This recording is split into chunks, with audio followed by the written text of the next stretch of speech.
Bismillah. Assalamualaikum warahmatullahi wabarakatuh. Waalaikumsalam.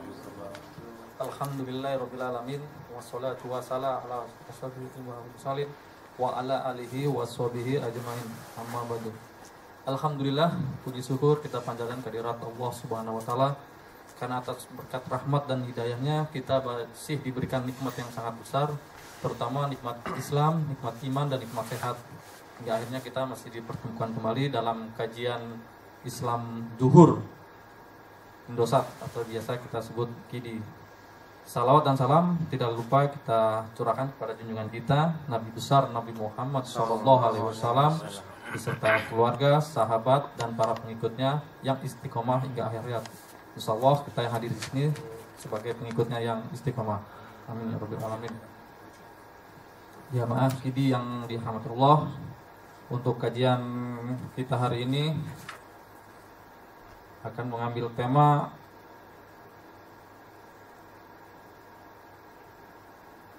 fenomena al-gulu yang akan disampaikan oleh Ustadz Natsir Abdullah LCMA. Alhamdulillah beliau sudah hadir di sebelah kanan saya. Mungkin sebelum kita mulai kita punya waktu sampai 1:30 Tat. Iya, mungkin sisihkan waktu sekitar 10 menit lah untuk tanya jawab. Baik, untuk memulai waktu acara mulai kita dengan membaca basmalah. Bismillahirrahmanirrahim. Waktu dan tempat kami persilakan.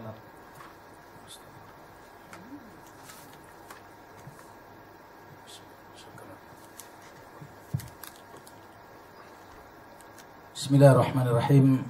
Assalamualaikum warahmatullahi wabarakatuh. Waalaikumsalam warahmatullahi wabarakatuh. Alhamdulillah. Alhamdulillahi al-qail fi kitabihil aziz. A'udzu billahi minasyaitonir rajim. Bismillahirrahmanirrahim.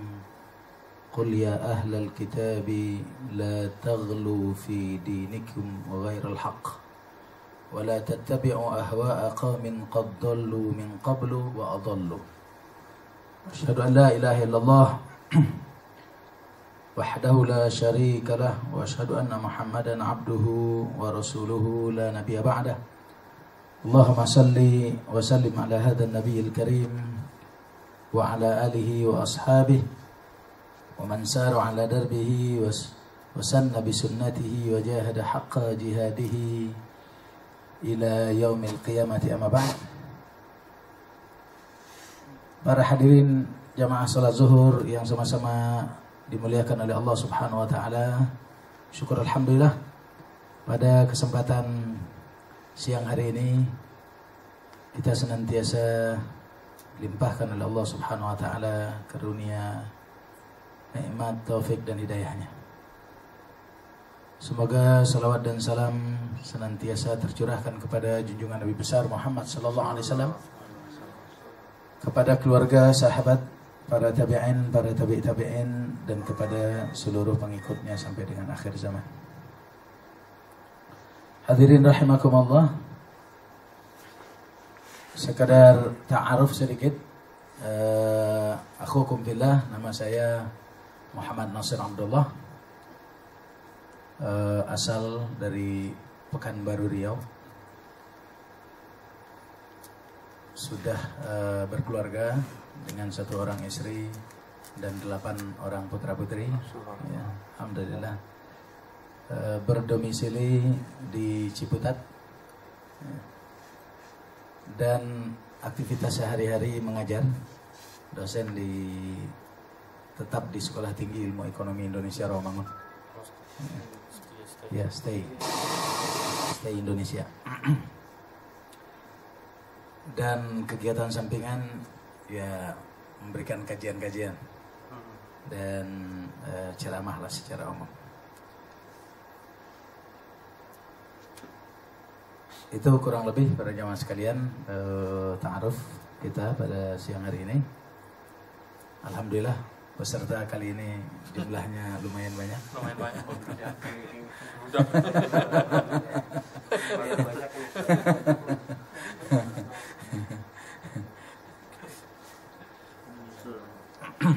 Ya, tema kajian hari ini tentang fenomena al-ghulu.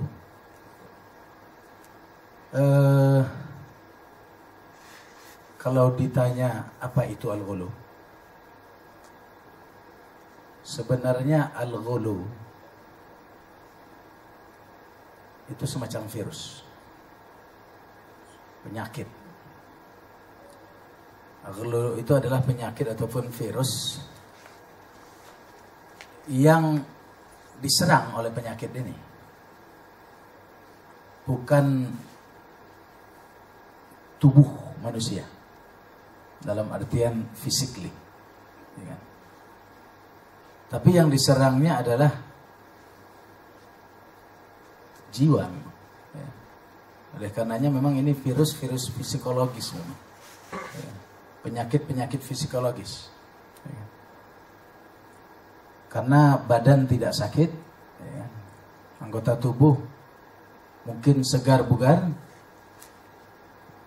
tapi secara psikologis, secara kejiwaan, orang banyak mengalami berbagai gangguan diakibatkan oleh virus al-ghulu. Ada gangguan itu dari gangguan-gangguan yang sifatnya sederhana sampai kepada gangguan yang sifatnya fatal memang, ya, fatal. Oleh karenanya para jemaah sekalian, saya kira di sini urgensi ataupun pentingnya seorang muslim, ya, khususnya memahami tentang penyakit al-ghulu ini, ya.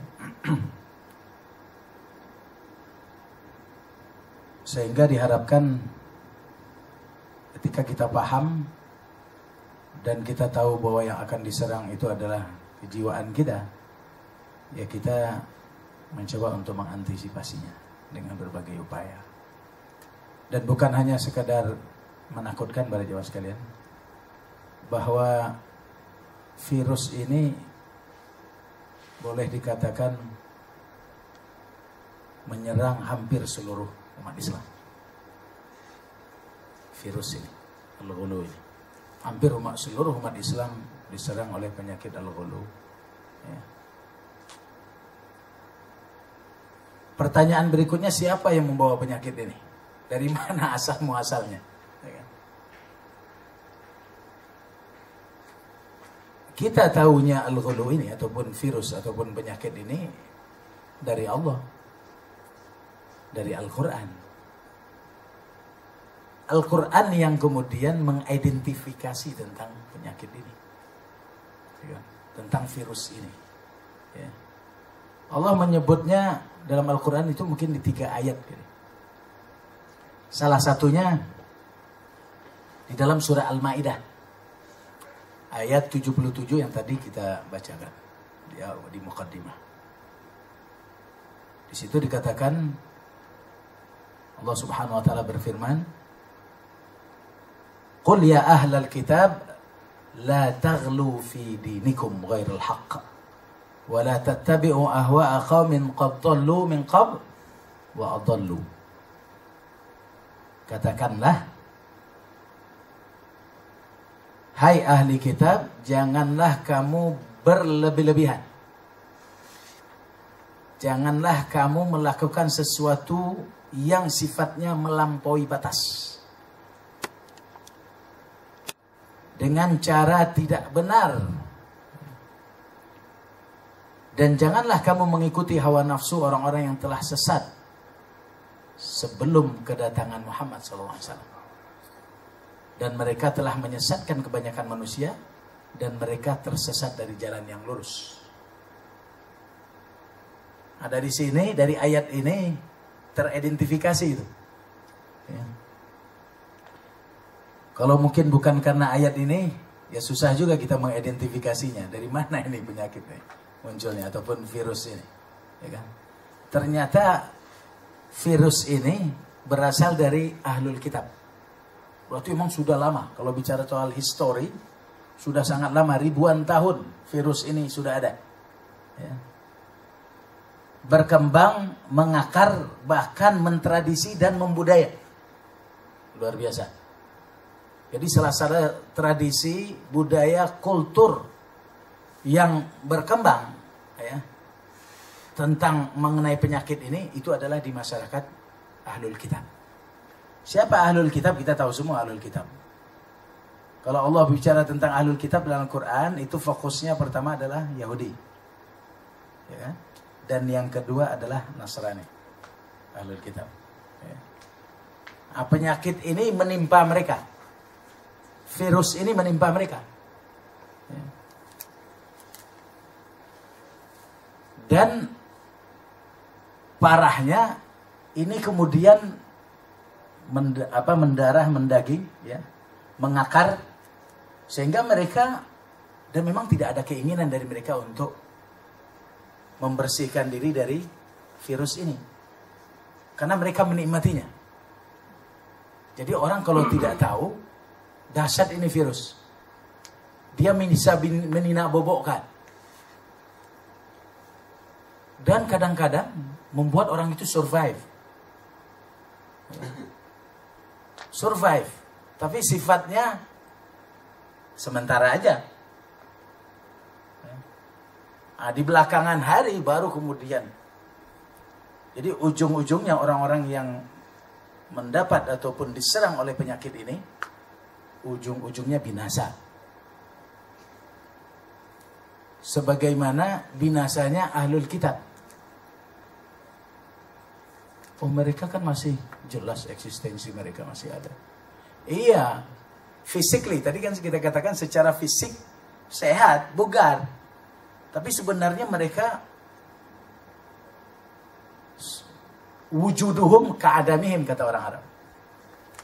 Mereka ada nggak ada sama saja. Ya. La yanfa, tidak memberikan keuntungan dan manfaat sama sekali. Tapi karena ada, ya mau nggak mau lah. Nah itu seperti itu. Nggak ada manfaatnya sama sekali. Karena apa? Karena sudah terlaknat. Sudah binasa. Secara psikologis, kejiwaan sudah nggak bisa diapa-apakan. Karena serangannya sudah sangat mematikan. Masuk kepada wilayah-wilayah yang sangat fatalistik memang dalam tubuh mereka. Ya, itu masalahnya. Jantung semua sudah diserang. Ya, dengan virus ini. Yang luar biasa pada jamaah sekalian. Ahlul Kitab itu, kalau dia melihat sesuatu itu penting baginya dan dalam rangka eksistensi dirinya, biasanya dia akan berbagi dengan banyak orang. Bahkan dia sebagai pioneer, sebagai pioner yang kemudian menyebarluaskan virus ini, virus Al-Ghulu ini. Siapa yang menjadi incarannya? Yang menjadi incaran mereka yang paling utama umat Islam. Karena umat Islam ini oleh Al-Quran dikatakan sebagai ummatan wasato. Nah itu kan, umat pertengahan. Umatan wasato itu umat yang cantik itu. Ya kan? Kita punya istri, kalau kecantikan kita juga pusing. Kalau jelek bener juga kita kagak mau kan. Yang paling aman tuh yang tengah-tengah. Yang paling aman. Iya. Sedang-sedang. Yang paling aman itu. Ya. Bingung kita kalau terlalu cantik. Ya kan? Kerja kagak khusyuk. Yang kita pikiran ya istri kita. Ya. Dia lagi ngapain tuh? Kalau dia kerjanya bener nggak? Ya. Kalau dia di rumah, jangan-jangan. Nah, ya. Nggak tenang. Tapi kalau standar-standar saja, aman. Ya. Umatan wasato itu umat yang paling cantik. Ya. Dan Allah juga menyebutnya sebagai khaira ummah. Wasatan itu adalah yang terbaik. Kenapa? Karena dia meramu, dia menjembatani semua pihak. Ya. Manusia ini kan berada di dua titik ekstrim. Coba kalau kita lihat di muka bumi ini, dua titik ekstrim, ya kan? Dua kutub, ya kan? Yang berlawanan. Lalu siapa yang akan menengahi mereka? Yaitu yang umatan wasato ini, ya kan? yang akan menyelesaikan persoalan yang ada di tengah manusia ini. Ini posisi umatan wasata ini seringkali tidak dipahami oleh umat Islam. Akhirnya kemudian mereka ya kan, terbawa kepada arus ataupun kutub ekstrim kiri ataupun ekstrim kanan. Ya. Dan orang ahlul kitab tidak menginginkan umat Islam itu berada pada posisi sebagai yang menengahi, yang menjembatani, sebagai umatan wasato. Ya kan? Oleh karenanya titik fokus mereka, ya kan? Mereka itu gencar menyebarkan luas virus ini adalah kepada umat Islam. Jadi sasarannya umat Islam.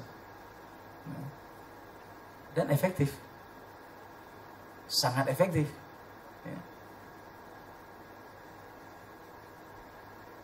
Sangat efektif sekali. Dan dia menggunakan segala keilmuan, segala teknologi, media, apa saja yang mereka miliki, itu adalah merupakan wasilah yang efektif, ya, yang mereka gunakan untuk menyebarluaskan virus ini. Dan sasarannya umat Islam. Dan dapat dipastikan umat Islam yang terkena virus ini,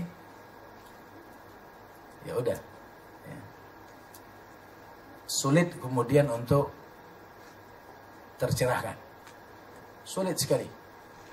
Dia akan mengalami berbagai macam persoalan memang. Sebagaimana juga yang dialami oleh masyarakat ataupun komunitas yang lain.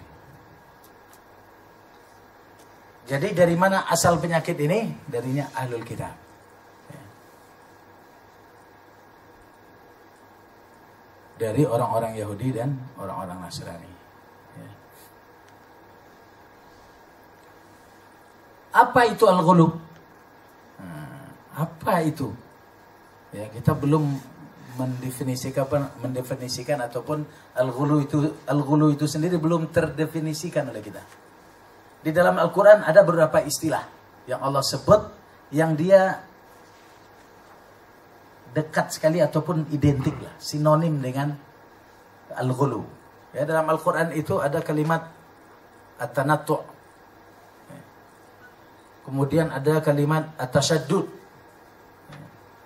kemudian ada kalimat al-i'tida', kemudian ada kalimat takalluf.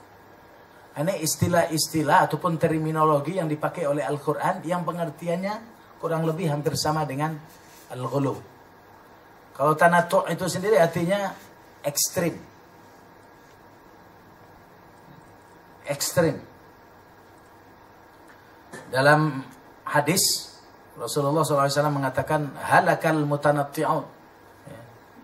Abdullah bin Mas'ud radhiyallahu anhu meriwayatkan dari Rasulullah SAW, beliau bersabda, celakalah orang-orang yang ekstrim. Dan Rasulullah mengatakan itu sebanyak 3 kali. Kemudian tasaddud. Kalau kita buka kamus besar, arti tasaddud itu sendiri adalah memberat-beratkan diri. Memberat-beratkan diri. Sebenarnya suatu itu ya biasa saja. Tapi kemudian kita menganggapnya berat, ya kan? Memberat-beratkan diri. Sesuatu yang sebenarnya bisa dikerjakan oleh banyak orang, tapi mungkin karena satu dan lain hal, pertimbangan, biasanya cari muka dan lain sebagainya, biar saya aja yang ngerjain. Saya bisa kok, nggak perlu bantuan orang lain. Maksudnya supaya atasannya. Padahal setelah dikerjain kagak bisa juga, ya kan? Berat-beratkan diri, ya kan? Kemudian al-i'tida. Al-i'tida itu secara kebahasaan diterjemahkan sebagai melampaui ketentuan syariat. Jadi problem umat Islam itu, mereka itu bukan tidak sadar. Jadi fenomena kesadaran di kalangan umat Islam itu sudah tumbuh, ya kan? Dari sejak nilai-nilai dakwah itu tertanam, ya kan? di masyarakat kita.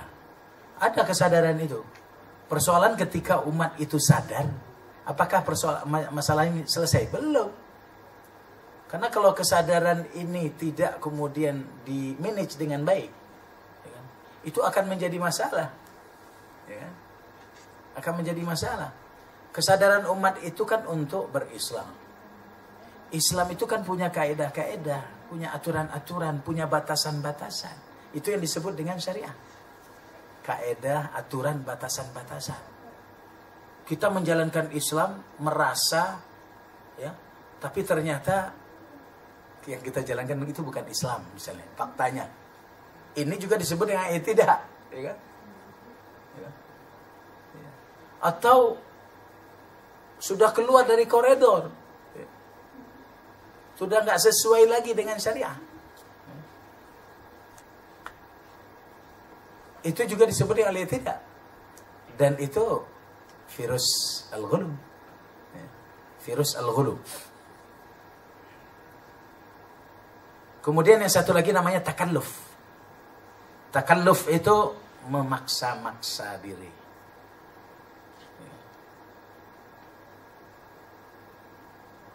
Di dalam hadis Rasulullah SAW mengatakan, di dalam surat As-Saff malah ayat 86, Allah Subhanahu wa taala berfirman, "Qul ma as'alukum alaihi min ajr wa ma ana minal mutakallifin." Katakanlah wahai Muhammad, aku tidak meminta upah sedikit pun padamu atas dakwahku dan bukanlah aku termasuk orang-orang yang mengada-ngadakan, orang-orang yang memaksa-maksakan.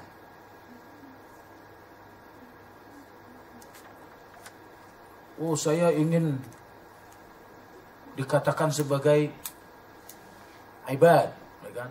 Abid, hamba Allah. Ya kan? Dia kemudian sholat, rajinnya minta ampun untuk sholat. Ya kan? Kadang-kadang yang nggak dikerjain orang dikerjain sama dia. Ya kan? Nggak dikerjain orang dikerjain sama dia. Ya kan? Kadang-kadang saking apa istilahnya, saking begitu intensifnya melakukan hal itu, yang lain ditinggalkan. Gak peduli dia dengan yang lain. Habis waktunya hanya beribadah kepada Allah. Ini perbuatan-perbuatan yang melampaui batas syariah. Ini perbuatan-perbuatan yang memaksa-maksa diri. Yang tidak dicontohkan sama sekali.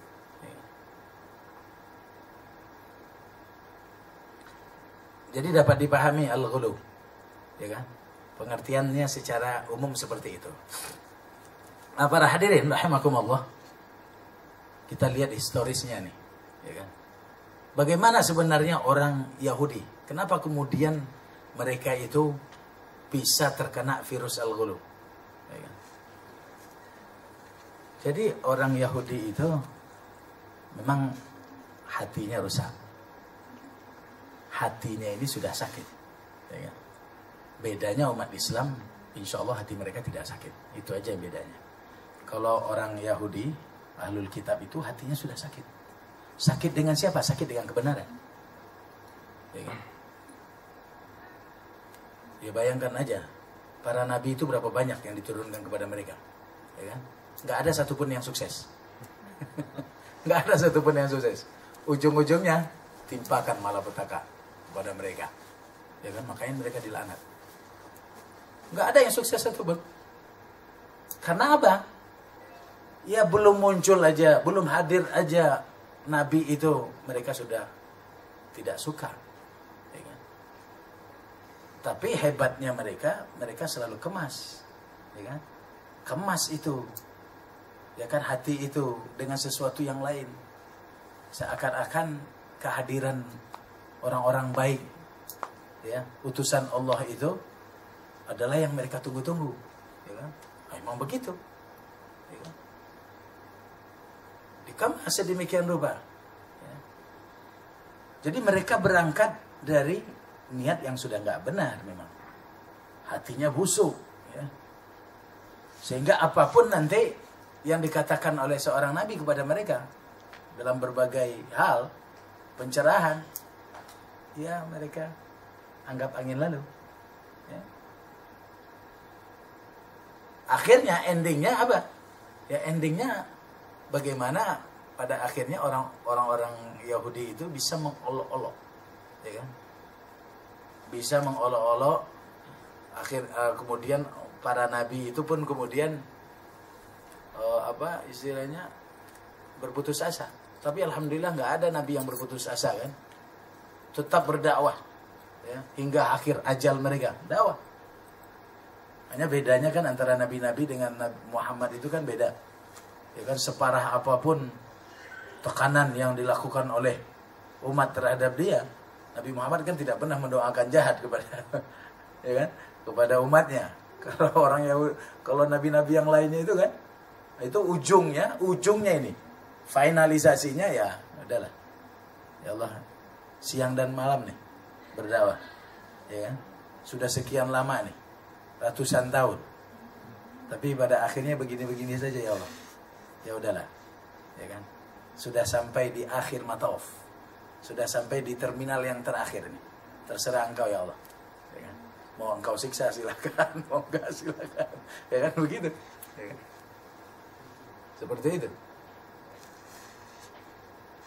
Para hadirin rahimakumullah, virus al-ghulu itu menjangkit kepada tiga hal. Yang pertama itu menjangkit kepada penyakit keyakinan, al-aqidah. Jadi yang diserang pertama itu akidah kita, yang diserang. Kemudian yang kedua perkataan, dan yang ketiga amal, perbuatan. Jadi akidah diserang, kemudian perkataan diserang, ya kan? Kemudian amal diserang, habislah manusia, habis, ya kan? Karena nggak ada dari sisi kemanusiaan itu yang tidak terkena virus ini, al-ghulu ini, ya kan? Diserang semua. Orang Yahudi, yang mengena orang Yahudi itu adalah akidahnya, ya kan? Kalau akidah kena, dampaknya kepada penyikapan, ya kan? Dampaknya kepada penyikapan, ya kan? Kenapa orang Yahudi terlaknat, sesat, binasa? Karena apa? Karena akidahnya dari awal itu memang tidak pernah bisa diluruskan, menyimpang. Apapun yang dikatakan Nabi, sekuat apapun argumentasinya, dalilnya, mukjizatnya dan lain sebagainya, ujung-ujungnya mereka tetap apa? Menuhankan sapi, ya kan? Lalu kemudian menganggap Tuhan itu beranak, ya kan, dan lain sebagainya. Walaupun dia meyakini juga yang namanya Allah itu juga Tuhan gitu. Tapi dia kemudian melahirkan keyakinan-keyakinan baru. Rusak memang. Kenapa? Karena virus ini yang menyerang, yang diserang adalah akidahnya orang-orang Yahudi. Dampaknya kepada perkataan mereka. Orang Yahudi itu, kalau kita lihat di masa Rasulullah saja, ya kan? Karena memang berangkatnya dari hati yang gak bersih gitu ya. Itu ketika Rasulullah hijrah ke Madinah, Rasulullah sampai di Madinah, itu kan jadi rebutan. Rebutan semua orang lah. Karena semua orang merindukan tentang kehadiran Rasul. Dan memang yang yang membuat mereka bermimpi-mimpi itu kan tentang sosok dan figur seorang Muhammad yang begitu luar biasa. Sehingga ketika Rasulullah sampai di Madinah itu, ya semua pihak itu berharap Muhammad ini tinggal dengan mereka. Karena Muhammad ketika sampai belum punya rumah, tinggal, berkenan untuk bersama dengan mereka. Rasulullah kan tidak ingin kemudian terjadi konflik ini antara komponen masyarakat yang ada di Madinah, umat-umat Islam yang baru masuk Islam ketika itu. Apa yang dilakukan Rasulullah? Rasulullah tinggal di rumah salah seorang pamannya kan. Itu yang kita kenal dengan Bani Najjar. Karena pihak ibu Rasulullah itu kan asalnya dari Madinah. asal dari Madinah. Matinya juga di Madinah kan, di Abwa. Ya, ketika beliau berkunjung ingin menziarahi kuburan suaminya yang matinya juga di Madinah. Ya. Terakhirnya kemudian matinya di Madinah. Ternyata memang Rasulullah itu dari pihak ibu asalnya dari Madinah. Saudara-saudara pihak ibunya ini itu masih banyak sekali. Keturun keluarga besar famnya itu namanya Bani Najjar. Maka Rasulullah kemudian tinggal bersama mereka. Baru saja tinggal di Bani Najjar, yang pertama kali mendengarkan kehadiran Rasulullah itu siapa? Orang Yahudi. Orang Madinah kan nggak kenal dengan Muhammad. Tapi orang Yahudi sudah tahu Muhammad. Dari mana tahunya? Dari kitab suci mereka. Karakter, sifat Muhammad itu seperti apa? Udah tahu, udah kegambar oleh mereka. Ya. Sampai Al-Quran mengatakan, ya, orang Yahudi itu lebih kenal Muhammad daripada anaknya sendiri. Coba bayangkan. Itu Al-Quran yang mengatakan. Ya. Jadi ketika orang-orang Madinah itu menunggu kedatangan Muhammad dan Muhammad sudah sampai, kata orang Yahudi, kalian tahu nggak Muhammad sekarang di mana? Muhammad sudah di Madinah, ada dia. Tapi mereka nggak mau mendatanginya. Nah, ketika mendengar itu, orang-orang Madinah kan datang kepada Rasulullah. Ya. Nah, di antara yang hadir itu ada salah seorang pemuka Yahudi. Satu orang aja tokoh. Namanya Abdullah bin Salam. Pernah dengar kita? Ya. Tokoh terkemuka itu di kalangan orang Yahudi. Abdullah bin Salam. Yang pada akhirnya masuk Islam. Ya. Dialah satu-satunya orang Yahudi yang masuk Islam. Dan dia tokoh terkemuka di kalangan Yahudi. Abdullah bin Salam punya misi datang kepada Rasulullah. Kalau yang lainnya kan datang kan euforia. Menyambut kehadiran Rasulullah. Ya kan? Sebagai bentuk kemenangan dan lain sebagainya. Abdullah bin Salam enggak. Abdullah bin Salam itu ingin meyakinkan dan ingin memastikan ini Muhammad ini betul enggak yang sama dengan yang disebutkan oleh Taurat. Nah, jadi tokoh Abdullah bin Salam ini dia pemuka masyarakat dan tokoh agama di kalangan Yahudi. Dalam hati Abdullah bin Salam ini mengatakan, saya akan ketemu Muhammad, saya akan bertanya sekian banyak pertanyaan. Kalau semuanya terjawab, saya langsung menjadi pengikutnya. Kalau ada yang tidak terjawab, berarti bohong itu. Dia bukan Muhammad sebagaimana yang disebutkan Taurat. Ya udah ketemu dengan Rasulullah, lalu kemudian ditanyakan, dan pertanyaannya memang kelas kakap semua. Kalau bukan seorang nabi tidak akan pernah bisa menjawab itu pertanyaan aneh-aneh yang ditanyakan oleh Abdullah bin Salam itu. Semua pertanyaan itu dijawab lugas tuntas oleh Rasulullah. Akhirnya apa kata Abdullah bin Salam? Asyhadu an la ilaha illallah wa asyhadu annaka Rasulullah. Aku bersaksi bahwa tiada Tuhan selain Allah dan aku bersaksi engkau betul utusan Allah. Ya masuk Islam dia. Lalu kemudian Abdullah bin Salam mengatakan kepada Muhammad ketika itu, wahai Muhammad, apa yang engkau harapkan kepadaku, jangan engkau harapkan kepada orang-orang Yahudi yang lain. Kata Abdullah bin Salam. Kenapa kata Rasulullah? Ya orang Yahudi itu semuanya rusak hatinya, kata Abdullah bin Salam. Yang benar. Iya, kita buktikan. Kalau nggak percaya kita buktikan. Gimana kalau kita undang mereka? Baik kata Rasulullah. Akhirnya buatlah undangan oleh Rasulullah. Orang Yahudi itu kan ingin dihormati, ingin dihargai. Kalau hanya sekadar dipanggil nggak mau datang. Tapi kalau diundang, terhormat begitu ya, mereka akan datang. Dan itu diundangnya resmi oleh seorang Muhammad untuk warga Yahudi. Ternyata undangan itu efektif. Datang semua. Orang-orang Yahudi itu datang kepada Muhammad. Mereka tanya, ada apa? Kok ngundang kami? Ya kan? Ada something gitu kan? Kata Rasulullah, ada sesuatu saya perlu kalian. Ya kan? Jadi Rasulullah salah satu yang dia mimpikan dalam hidupnya, Rasulullah itu ya, ini luar biasa ini. Yang salah satu yang dimimpikan oleh Rasulullah itu bagaimana orang Yahudi itu masuk Islam semuanya. Itu yang dimimpikan oleh Rasulullah. Kalau mereka Muslim, maka yang lainnya mudah. Itu yang dimimpikan oleh Rasulullah. Maka Rasulullah itu sangat berharaplah Kalau tokoh agamanya, ya kan, tokoh masyarakat Yahudi itu Muslim, mungkin mereka ini akan Islam, kan begitu ya. Setelah hadir semua orang-orang Yahudi, mereka kemudian ditanya oleh Rasulullah, kalian kenal nggak dengan Abdullah bin Salam? Abdullah bin Salam nggak ada ketika itu, diumpetin oleh Rasulullah di rumah salah seorang Bani Najjar. Kalian tahu nggak Bani Najjar? Abdullah bin Salam. Ya tahu, kami kenal Abdullah bin Salam. Boleh kalian ceritakan kepada aku tentang Abdullah bin Salam? Mereka ceritalah tentang Abdullah bin Salam. Disanjung, dimuliakan, dihormati, dibilanglah Abdullah bin Salam itu salah seorang tokoh terhebat di antara kami, terkenal, ternama, terpopuler, dari keluarga yang terhormat, sifatnya mulia, referensi kami dari untuk urusan-urusan agama dan urusan-urusan dunia, semua sanjungan dan pujian.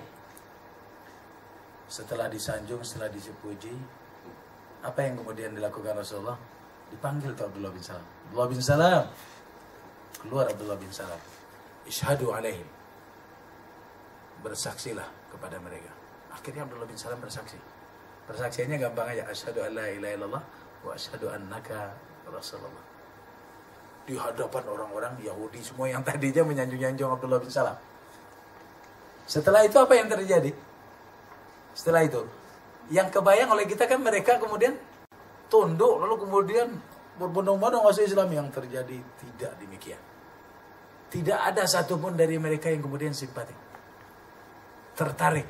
Bahkan yang justru yang terjadi sebaliknya, dicemooh. Ya. Kalimat-kalimat pujian tadi berbalik menjadi kalimat cercaan, makian. Ya. Abdullah bin Salam itu seorang penzina, dari keluarga penzina, anak keturunan yang gak benar. Semua. Nah, itulah orang Yahudi. Ya kan? Jadi seperti itu para jemaah sekalian, orang Yahudi. Ya. Nah, kita kembali lagi kepada soal al-ghulu tadi. Ya. Nah, penyakit al-ghulu ini, itu penyakit yang menyerang orang Yahudi kepada akidahnya. Akibatnya apa? Dampaknya kepada sikapnya, kepada amalnya. Ya. Orang Yahudi itu gila kerja. Tidak mengenal waktu. Ya. Kalau dia sudah menekuni satu urusan, dia akan habis-habisan di sana. Ini menurut kita kan sesuatu yang luar biasa positif ya. Ya kan? Tapi sebenarnya ini virus. Penyakit ini. Wajar kalau orang Yahudi itu bekerja tidak mengenal waktu, ya kan? Semuanya dihabiskan untuk kepentingan ini. Kenapa? Karena obsesinya duniawian. Dia ingin menguasai dunia. Ya. Apapun dia lakukan. Untuk apa? Untuk kepentingan itu. Saya kemarin dapat data sedikit tentang agenda besar Yahudi. Dan ini disertasi yang ditulis oleh seorang doktor Stephen Carlin, kalau nggak salah, dari Amerika. Hasil penelitian dia selama 8 tahun melakukan pengkajian, penelitian di kalangan masyarakat Yahudi. Apa yang dia lakukan? Dia simpulkan, wajar kalau orang Yahudi saat ini menguasai dunia. Gitu. Wajar. Kalau orang Yahudi itu dikatakan Al-Quran itu memang hebat, itu memang wajar.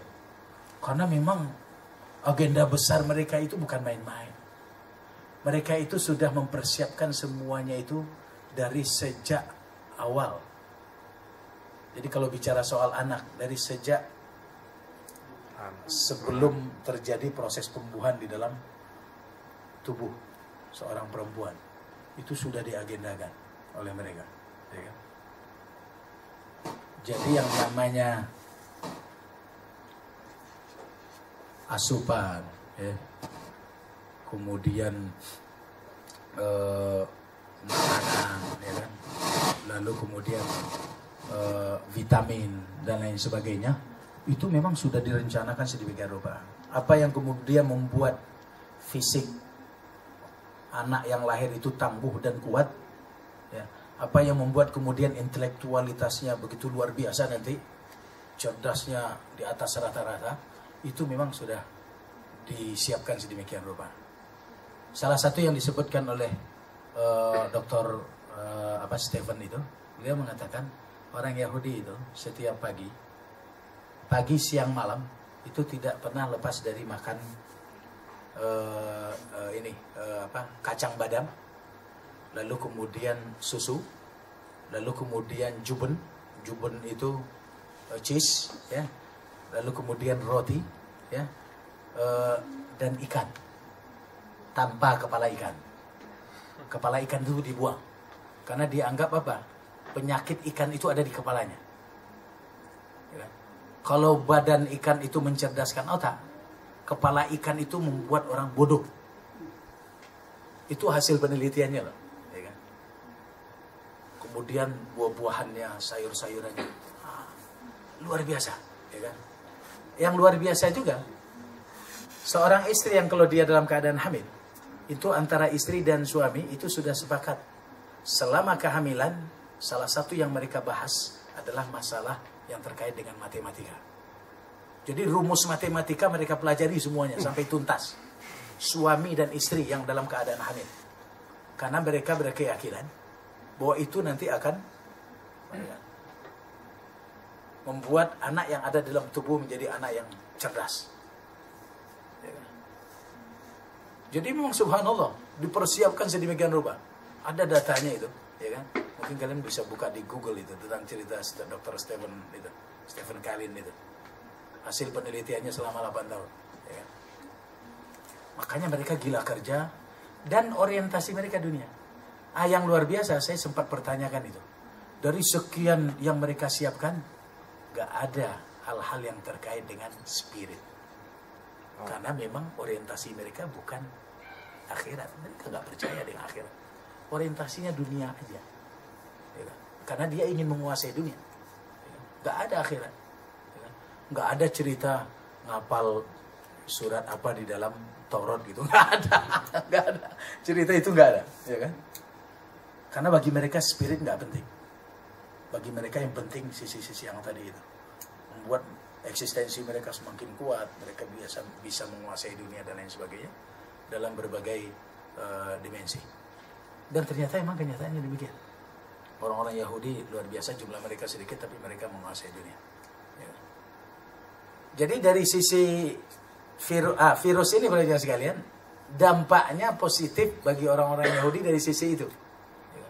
Mereka gila kerja, gila, yang jelas yang orientasinya dunia dan lain sebagainya. Ya kan? Itu subhanallah. Nah, sekarang virus itu kemudian disebarluaskan kepada masyarakat dunia. Ya kan? Makanya coba kita lihat di dunia ini orang yang gila kerja. Bangsa Korea, bangsa Jepang, ya, mungkin bangsa Cina, ya, Eropa mungkin. Ya. Sekarang mulai orang Indonesia mulai ini keranjungan gila kerja. Orang kalau sudah gila kerja, dia akan lupa hak-hak yang lain, ya kan? Hak dirinya, ya kan? Hak istrinya, hak anak-anaknya, ya kan? Kemudian hak yang terkait dengan spiritnya, ya kan? Dia akan lupa itu. Ya kan? Bahkan kalau perlu nikah nggak perlu, ya kan? Ya. Cukup berhubungan di luar nikah selesai. Ya kan? Ini urusan bisa diselesaikan kompromi saja kan. Yang jelas bagaimana ya kita habiskan seluruh waktu kita untuk kemudian membuat dunia ini takluk di bawah genggaman tangan kita. Itu yang terjadi banyak sekali. Nah, masuk ke masyarakat kita virus ini, ya mereka berharap sebenarnya arahnya ke akidah. Kena juga akidahnya. Tapi yang paling banyak saya lihat virus ini masuk kepada wilayah-wilayah yang terkait dengan perilaku, ya kan? Penyikapan, ya kan? Dan kepada amal, ya kan? Ini yang paling banyak terkena. Kita terkena virus ini. Akidah kena juga, tapi tidak sampai fatal. Akidah tidak sampai fatal. Ya contoh kasus misalnya kultus, ya kultus terhadap sosok-sosok tertentu, itu bentuk dari virus al-ghulu, ya kan, yang merasuk kepada akidah umat. Ya.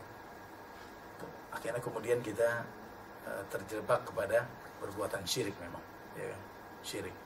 Tapi syirik itu tidak sampai kemudian menghancurkan kita, karena syirik kita itu kan bukan lahir dari akidah kita, ya kan? Bukan lahir dari akidah kita kan udah jelas, beriman kepada Allah, beriman kepada Rasul. Kalau kemudian ada di antara kita yang datang ke kuburan, ya kan, lalu kemudian ngambil keberkahan dari kuburan misalnya gitu ya, ya, ini virus al-ghulu nih, tapi tidak membuat kita binasa, ya kan? Tidak membuat. Makanya kalau kita baca di dalam buku Fenomena Kemusyrikan dan Ketauhidan, itu syirik itu kan dibagi menjadi dua, syirik besar dengan syirik kecil. Syirik besar itu syirik yang dilakukan oleh orang-orang kafir, ya kan? Orang-orang di luar Islam itu syirik besar itu. Mereka betul-betul tegas mengatakan Isa itu Tuhan, Uzair itu Tuhan, ya kan? Dan seperti itu. Tapi ada nggak di antara umat Islam mengatakan Nabi Muhammad itu Tuhan? Nggak ada. Isa Tuhan, nggak ada. Walaupun mereka suka dan doyan dukun, ya kan, jimat, ya kan, datang ke kuburan ngambil berkah, betul nggak? Iya. Dukun, perdukunan, jimat, kemudian apa istilahnya, hal-hal yang bersifat mistis, itu kalau oleh Yusuf Al-Qaradawi tidak dikategorikan sebagai syirik besar, tapi dikategorikan sebagai syirik kecil. Cuman masalahnya, kalau syirik kecil itu dilakukan secara terus-menerus, itu bisa menjadi syirik besar. Misalnya kita keranjingan nih, keasikan dengan apa? Dengan dukun misalnya. Dikit-dikit datang ke dukun. Dikit-dikit datang ke dukun. Ada masalah datang ke dukun ya. Paranormal, ya kan? Minta bertanya lagi apalagi kalau perempuan nih. Usia sudah lanjut tapi kagak dapat jodoh. Misalnya datangnya ke paranormal, ini kira-kira jodoh saya gimana nih? Ya kan? Kata paranormal, ada kok jodohnya. Ya. Kata paranormal, lihat bintang zodiak dan lain sebagainya. Ini yang begini-begini nih. Kalau kita ladut keranjingan, nah ini lama-kelamaan terakumulasi. Nah ini yang bisa menghancurkan. Tapi kalau kemudian kita sadar, ya kan, lalu kemudian bertobat, minta ampun, selesai sudah, ya kan? Seperti ini, masalah-masalah yang seperti ini. Ya. Itu masalah syirik, akibat dari penyakit hulu. Nah, yang berbahaya itu adalah kaitannya dengan ini, dengan penyikapan berjamaah sekalian. Ya. Nah, umat Islam ini kan semuanya ada kesadaran untuk menjalankan Islam. Tapi ketika kita menjalankan Islam, kita tidak menjalankan Islam itu yang semestinya. Ima kita menjalankannya itu terlalu berlebihan, atau tidak sesuai, tidak proporsional gitu. Ya. Nah, kadang-kadang yang parahnya, kita memaksakan orang untuk mengikuti kita. Oh, itu lebih parah lagi. Padahal Rasulullah itu kan selalu mencontohkan begini. Kalau beliau sholat malam, beliau sholatnya lama minta ampun. Lama sampai kakinya bengkak kan begitu ya. Tapi kalau dia sholat bersama-sama yang lain, sholatnya paling cepat. Karena apa? Karena yang dia timbang, yang dia pertimbangkan orang yang sholat di belakang. Kalau seandainya Rasulullah itu sholat dia bersama orang lain sama dengan sholatnya sendiri, apa yang terjadi kemudian? Pada kabur semua. Ya kan, pada kabur semua. Itulah kecerdasan Rasulullah. Makanya agama ini kan rentangnya kan dari 1 sampai dengan 10. Ya kan? Dari 1 sampai 10. Kalau kita mau yang terbaik, ambil yang 10, tapi jalani sendiri. Jangan maksain ke orang lain. Ya kan? Kita harus lihat ketika kita berinteraksi dengan orang lain, kira-kira orang itu mampunya seberapa. Kalau mampunya 1-2, ya udah kita komunikasi dengan orang itu dengan yang 1-2. Jangan kita paksakan. Yang problemnya kita menganggap kalau orang itu tidak sama dengan kita, berarti dia bukan kelompok kita. Yang repotnya lagi dia salah, dia sesat, kita aja yang benar. Ini problem besar. Padahal semuanya dalam koridor yang sama, antara 1 sampai dengan 10. Gak ada yang keluar dari itu. Ya kan? Problemnya itu. Ini virus ini. Virus al-ghulu. Ya. Virus al-ghulu. Bekerja, kata Rasulullah, bekerja sampai tuntas. Sesuai dengan apa istilahnya kalau di dalam dunia kerja itu?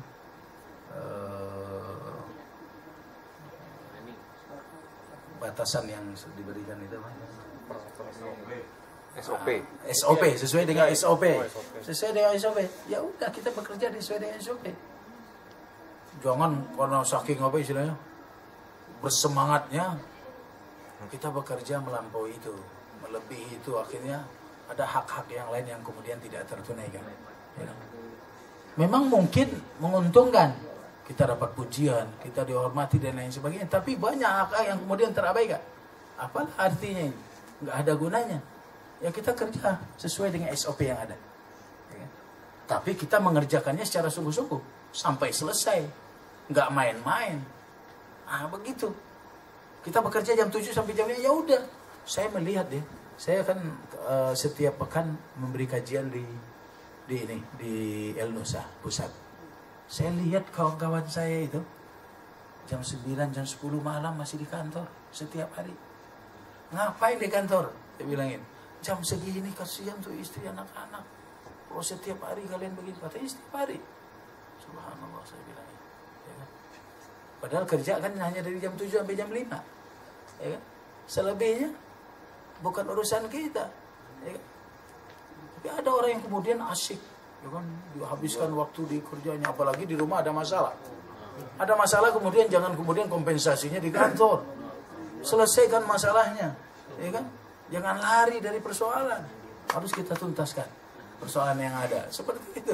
Jadi bekerja tuntas sesuai dengan SAP. Jangan berlebihan. Ini ghulu, al-ghulu. Orang-orang Yahudi itu justru menginginkan kita melakukan itu. Nanti kita lupa sholat, lupa ibadah, lupa hak suami istri kita, anak-anak kita. Kawin pun kagak mau. Udah tua sampai 40-50 tahun. Ditanya, kok gak nikah-nikah? Belum ada niatan, kata. Niat aja belum ada. Masya Allah. Saya usia 20 tahun aja pada pengen nikah dulu. Ini udah 40-50 belum pada nikah. Masya Allah. Jadi semuanya harus proporsional. Ya ini hanya sekedar gambaran saja. Virus ya, al-ghulu ya, yang sedang apa istilahnya disebarluaskan oleh orang-orang Yahudi ke masyarakat dunia, terutama umat Islam, ya kan? Agar kemudian mereka ya terjebak dan asyik di dalam melakukan sesuatu dan melupakan hak dan kewajiban mereka. Allahu a'lam bishawab. Ada nawayakum ajma'in. 5 menit lagi. Alhamdulillah, telah sama-sama kita dengarkan tausiah dari Ustaz Sir tentang fenomena al-ghulu. Mungkin untuk lebih lengkap, barangkali ada pertanyaan dari ikhwan atau akhwatnya seputar al-ghulu. Al-ghulu itu kalau tadi disebutkan berlebih-lebihan, katanya berlebih-lebihan dalam arti yang buruk.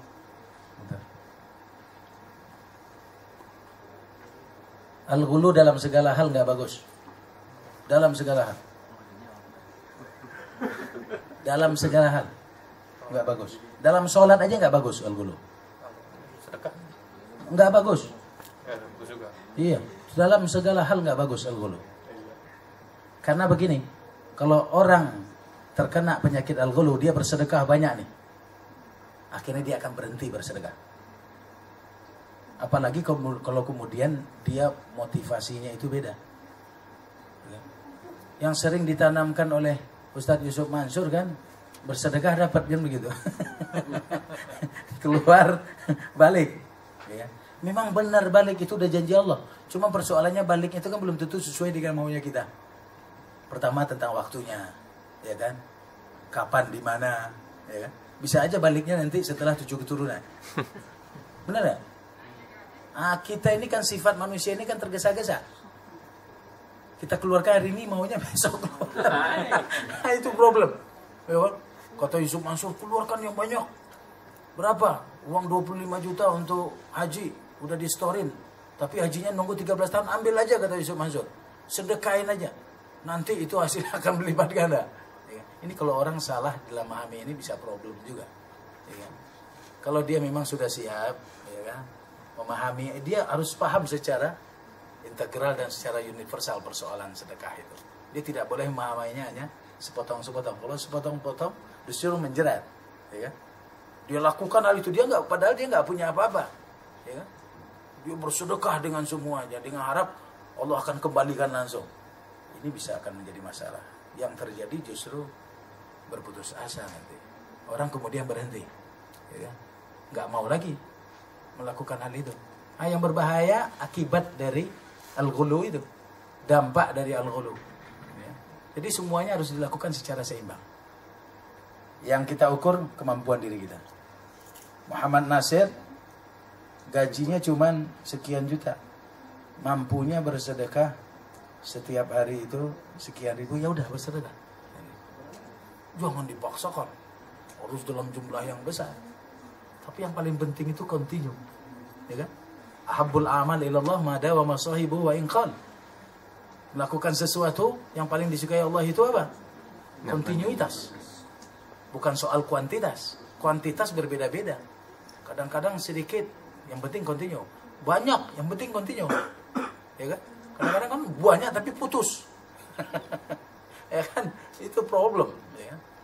Sama juga dengan ibadah, sholat apa saja lah. Ya kan? Begitu juga. Continue yang penting. Sholat berjamaah misalnya. Itu kan diperintahkan Allah kepada kaum laki-laki di mana saja mereka berada. Ya kan? Yang penting mereka lakukan di mana? Di masjid, di musola, di rumah, di kantor, di pasar. Ketika mereka sholat ya berjamaah. Mau berdua, alhamdulillah minimal. Kalau bisa bertiga dan lain sebagainya, tapi continue terus mereka lakukan. Ya kan? Ini enggak, kadang-kadang sholat berjamaah itu hanya dilakukan di masjid.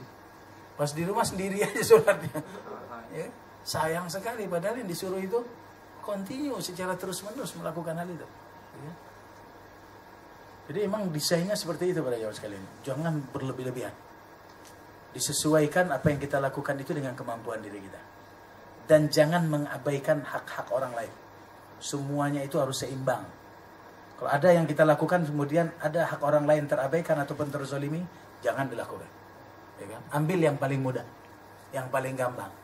Ada satu pekerjaan yang membuat kemudian justru kita akan orang lain tidak akan merasa nyaman dengan kita, tinggalkan itu. Ya kan? Cari yang membuat kemudian orang lain merasa nyaman yang keberadaan kita. Ada orang itu luar biasa kinerjanya, tapi kuper, kagak kenal orang. Iya, nggak kenal orang. Karena apa? Karena tidak pernah bersosialisasi. Kaunya kerja aja, di belakang meja aja, sosialisasi nggak pernah. Kuper, ya untuk apa artinya hidup orang-orang yang begini nih? Ya kan? Hidup ini kan indah ketika kita bisa berbagi, ketika keberadaan kita itu orang lain merasa nyaman, ya kan? Yang seperti itu, ya kan? Kalau kita asik dengan kesendirian kita, bukan itu misi kita dalam hidup ini. Ya kan? Misi kita ini dalam hidup bagaimana kemudian mendayagunakan seluruh potensi umat, potensi diri kita dan lain sebagainya menjadi sinergi yang luar biasa, ya kan? Nah, ini yang akan menjadi cikal bakal sebuah peradaban ini, ya kan? Peradaban Islam, ya kan? Yang akan kita suguhkan kepada umat yang lain di luar Islam. Kira seperti itu. Allahu a'lam. Alhamdulillah, waktu telah menunjukkan pukul 1:30 ya. Artinya telah berakhir juga secara kajian siang ini. Mungkin bisa berdoa Ya. Kita berdoa untuk menutupkan kegiatan hari ini. A'udzubillahi samil alim minasyaitonir rajim. Bismillahirrahmanirrahim. Qulillahumma malikal mulk tu'til mulka man tasha wa tanzi'ul mulka mimman tasha wa tu'izzu man tasha wa tudhillu man tasha biyadikal khair. Innaka ala kulli syai'in qadir. Tulijul laila fin nahari wa tulijul nahara fil lail. Tukhrijul hayya minal mayyiti wa tukhrijul mayyita minal hayy. Wa tarzuqu man tasha'u bighairi hisab. Allahumma salli ala sayyidina Muhammadin wa ala ali Muhammad. Wa sallim radhiyallahu ta'ala an kulli sahabati Rasulillah ajma'in. Walhamdulillahi rabbil alamin. Allahumma taqabbal minna innaka antas samiul alim wa tub alaina innaka antat tawwabur rahim. Allahumma a'inna ala dzikrika wa syukrika wa husna ibadatik. Allahumma inna nas'aluka ridhaka wal jannah wa na'udzubika min sakhatika wan nar. اللهم لا تدع لنا ذنبا في مقامنا هذا إلا غفرته ولا هما إلا فرجته ولا دينا إلا قضيته ولا حاجة من حوائج الدنيا والآخرة إلا قضيته ويسرتها يا رب العالمين. اللهم اجعل جمعنا هذا جمعا مرحوما وتفرقنا من بعد ذلك تفرقا معصوما. ربنا ظلمنا أنفسنا وإن لم تغفر لنا وترحمنا لنكونن من الخاسرين. ربنا آتنا في الدنيا حسنة وفي الآخرة حسنة وقنا عذاب النار. سبحان ربك رب العزة عما يصفون وسلام على المرسلين والحمد لله رب العالمين. Assalamualaikum warahmatullahi wabarakatuh. Waalaikumsalam. Kajian hari ini kita tutup dengan membaca hamdalah dan doa untuk majelis. Alhamdulillah.